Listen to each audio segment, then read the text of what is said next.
తేజ నమస్తే అన్న. Hi bro, నీ ఫేస్ కూడా చూపి బ్రో. ఎలా ఉన్నావు అన్న? సూపర్ చాలా బాగున్నా. మీరు మొత్తం సినిమా మొత్తం నీ భుజాల మీద వేసుకుంటున్నావు అంటే నువ్వు ప్రొడ్యూసర్ నువ్వేనా ఏంది అసలు? కాదయ్యా, మనం చేసిన అది ఒకటే కాన్సెప్ట్ బ్రో. సినిమా రిలీజ్ అయిన తర్వాత అది రిజల్ట్ అనేది మన చేతుల్లో ఉండదు. కానీ మనం ఒక సినిమా చేస్తే అది జనాలకు తెలియాల్సిన బాధ్యత మన దగ్గరే ఉంది. అందుకని జనాలకు తెలియసే పద్ధతి నేను పెట్టుకున్నాం కాబట్టి వాళ్ళకి తెలియాలి కాబట్టి ప్రమోషన్ చేసుకున్నాను అంతే. ఎలా ఉండబోతున్నా సుమతి శతకం ఎలా ఉండబోతుంది? ఎలా ఉండబోతుంది అంటే బేసిక్ గా నేనైతే చూడలేదు. కాకపోతే ఇప్పుడు దాకా చూసిన మా టీం మెంబర్స్ కానీ మనకి డిఐ నుండి అండ్ ఇన్ఫాక్ట్ మనకి సెన్సార్ వాళ్ళ దగ్గర నుంచి కూడా పాజిటివ్ రిపోర్ట్స్ వచ్చినాయి. 0 cuts తో UIA సర్టిఫికేట్ ఇచ్చి రిలీజ్ చేశారంటే వాళ్ళకి బాగా నచ్చిందనే చెప్పారు. అండ్ దాంట్లో నాది అమర్ ట్రాక్ బాగా ఎంజాయ్ చేస్తారని వాళ్ళు ఇచ్చిన రివ్యూ. నేను వాళ్ళందరూ రివ్యూస్ చూసి నేను ఎక్సైటింగ్ ఉన్నాను, నేను చూడాలని. ఈ రోజు ఈవినింగ్ ప్రీమియర్ ఉందంట. నేనైతే నా ఫ్యామిలీతో వెళ్తున్నాను. మీరు కూడా మీ ఫ్యామిలీస్ తో వెళ్ళి మా యొక్క సినిమాని ఎంకరేజ్ చేయాలని మనస్ఫూర్తిగా కోరుకుంటున్నాను. మరి ఈ సినిమాకి శోభా గారిని తీసుకురా? సాయంత్రం ఫిక్స్, శోభా గారు వస్తారు ప్రీమియర్ లో, చేద్దాం, ఇబ్బంది ఏమి లేదు. మీరు బిగ్ బాస్ ఇదేంటయ్యా బాబు, నువ్వు అమర్దీప్ సినిమా సుమతి శతకానికి శోభా గారిని తీసుకురాబోతుంది ఎవరే? అన్న మీకు మీరు సుమతి శతకం సినిమా వస్తుంది కాబట్టి మీకు తెలిసిన సుమతి శతకాలు కొన్ని మాకు చెప్పగలుగుతారా? చూద్దాం బ్రో. సుమతి శతకం సినిమా హీరో అమర్దీప్, అందులో హీరోయిన్ శైలి చౌదరి, డైరెక్టర్. ఇది నీకు తెలిసింది చెప్పురా తమ్ముడా, నువ్వు చెప్పురా. సరే ఓకే చెప్పండి. అంటే ఇప్పుడు ఈ సినిమా గురించి ఎట్లాంటి ఎక్స్పెక్టేషన్ పెట్టుకున్నాను? ఎక్స్పెక్టేషన్స్ ఏమి లేవు. ఇప్పటిదాకా మీరు చాలా మంది అంటారు బిగ్ బాస్ వాళ్ళు అది సెన్స్ మామూలుగా అంటారు కదా, వచ్చిన ఆ జోనర్ లో వచ్చిన సినిమాలన్నింటిలో ద బెస్ట్ ఫిల్మ్ అయితే భయ్యా, అదైతే నేను చెప్పగలను. Content wise, quality wise, technical గా చాలా అంటే చాలా స్టఫ్ ఉంది.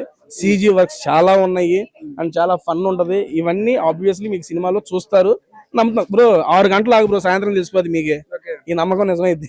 బిగ్ బాస్ నుంచి చాలా మంది వచ్చారు, మీరు కేవలం అమర్దీప్ ఇంత క్లోజ్ ఉండడానికి కారణం ఏంటి? వాడు నా సీజన్ రా, అందుకని చాలా మంది ఒరే అన్నాను. మళ్ళీ మీడియా వాళ్ళు ఒరే అంటున్నారు, టేస్టీ తేజారు మాత్రం అనకంటారా, ఉన్న పరిచయం మీద చదువు మీద అంటున్నాను అంతేనయ్యా. ప్రతి వీడియోలో చెప్పుకోవాల్సి వస్తుంది.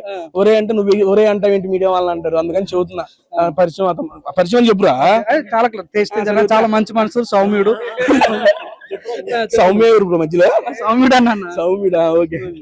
చెప్పండి అన్న. ఇప్పుడు ఈ సినిమా నా సీజన్ లో అమరు ఉన్నాడు కాబట్టి అప్పటి నుంచి మాకు ఆ ర్యాపో ఉంది, అదే కంటిన్యూ అయింది. బయటకు వచ్చిన తర్వాత బిగ్ బాస్ లో ఏదైతే బాండ్స్ ఫామ్ అవుతాయి జెన్యున్ బాండ్స్ భయ్యా, అంతే కంటిన్యూ అయిపోతాయి.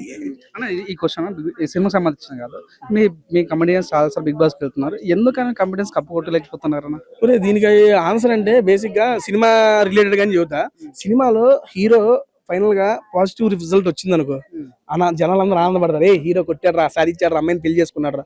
పక్కన ఉన్న కమెడియన్ కి ఏదన్నా tragedy ending in the sense funny ending పెట్టినా గానీ అది వీడికి భలే జరిగిందిరా అని నవ్వుకుంటాం, నేనే నవ్వుకుంటా. ఓకే, కానీ వాడు కూడా ఎవరు నిలబడాలరా, నన్ను చేసుకోవాలరా, అబ్బా మిస్ అయ్యాడు అని చెప్పి ఫీల్ అవ్వం. దాన్ని సరదాగానే తీసుకుంటాం కదా. రియల్ లైఫ్ లో కూడా అదే భయ్యా, హీరో ఫిగర్లనే గెలిపిస్తారు, కమెడియన్ ఫిగర్ కమెడియన్ లాగే చూస్తారు.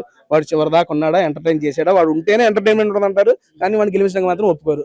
ఇది ఎవరు అవునన్నా కాదన్నా నిజం, అంతే. ఏమంటావు అమ్ముడు? అది కెమెరామెన్ కూడా ఓకే అన్నాడు. ఈ సినిమాలో మీరు డాన్స్ చేసారు, ఏమేమో చేశారు. మరి సినిమాలో ఏమేమో చేశాను, ఏమన్నా రొమాన్స్ ఎక్స్పెక్ట్ చేయొచ్చా? నేను నుంచి ఏమన్నా రొమాన్స్? లేదు, హీరో హీరోయిన్ కి రొమాన్స్ లేదు బ్రో. దీంట్లో బాధపడుతున్నావు అన్న రొమాన్స్ లేకపోతే నేను ఎందుకు బాధపడుతున్నా?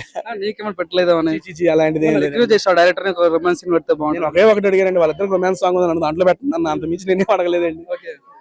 సినిమా అయితే చాలా బాగా వచ్చింది and with family with friends హ్యాపీగా చూసి ఎంజాయ్ చేయొచ్చు.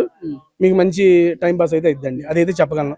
అమర్దీప్ ని అభిమానించే ప్రతి ఒక్కరు సినిమా పోయి చూడండి, సినిమా హిట్ అంతే, అంత మించి ఏం లేదు అనుకుంటే. ఇప్పుడు అంటే సహజంగా మీరు చాలా కామెడీ ఇస్తే బాగుంటది, కింద పొట్ట పైన బట్ట ఇట్లా వాళ్ళకి మీరు ఏం చెప్పదలుచుకున్నారు? నేనేం చెబుతాం బ్రో, వాళ్ళకుంటే చాలా మంది డల్ గా ఫీల్ అవుతారు, నర్వస్ ఫీల్ అవుతుంటారు. అరే మీరు సక్సెస్ చూపిస్తున్నారు, ఏం చెప్తారు? సక్సెస్ అనేది మనం చెప్పింది, సక్సెస్ అనేది మనం తీసుకునే దాన్ని బట్టి ఉంటది. నువ్వు ఒక టార్గెట్ పెట్టుకుని దానికి రీచ్ అయితే అది సక్సెస్. ఇప్పుడు దానికి మించింది అయితే ఇంకా హ్యాపీనెస్ అవి ఉంటాయి కదా. నువ్వు పెట్టుకునే దాని మీద ఆధారపడి ఉండేది సక్సెస్ అనేది. అది నువ్వు ఎలా డిఫైన్ చేస్తే అలా బ్రో. ఇందులో పట్టా ఉంటే దానికి సక్సెస్ కి దీనికి సంబంధమే లేదు బ్రో. మనకు సంబంధం లేదు, దేనితో సంబంధం లేదు. మనకి ఏది ఉంటే దాంతో ఫ్లోలో వెళ్ళిపోవడం అంతే. ఈ సినిమా ఏ రకంగా ఉండబోతుంది? ఫైనల్ గా మీరు ఎటువంటి ఎక్స్పెక్టేషన్ పెట్టుకున్నారు? దీన్ని మళ్ళీ పార్ట్ 2 మన ప్లాన్ చేస్తారా? పార్ట్ 2 వద్దులే కానీ తమ్ముడు, ఈ పార్ట్ 1 సూపర్ హిట్ చేయండి, ఇంకా మంచి సినిమాలతో వాడైతే ముందుకు వస్తాడు. దాని థ్యాంక్ యూ. ఫిబ్రవరి 6వ తారీఖు సుమతి శతకం రిలీజ్ అవుతుంది, తప్పనిసరిగా చూడండి. ఒక చివరిగా మిమ్మల్ని హీరోగా చూసే ఛాన్స్ ఉందా? థ్యాంక్ యూ అండి. సబ్స్క్రైబ్ మన ఫిల్మ్స్. Thank you. క్వశ్చన్ నా జరపలేనా? ఏం తమ్ముడు, మిమ్మల్ని ఆన్సర్ లో పెడతారు, వాళ్ళు పెడతారు కింద కామెంట్స్ లో. క్వశ్చన్ అడుగుతుంది, నిన్ను ఆన్సర్ చెప్పినందుకు. ఆ విషయాలు బెస్ట్.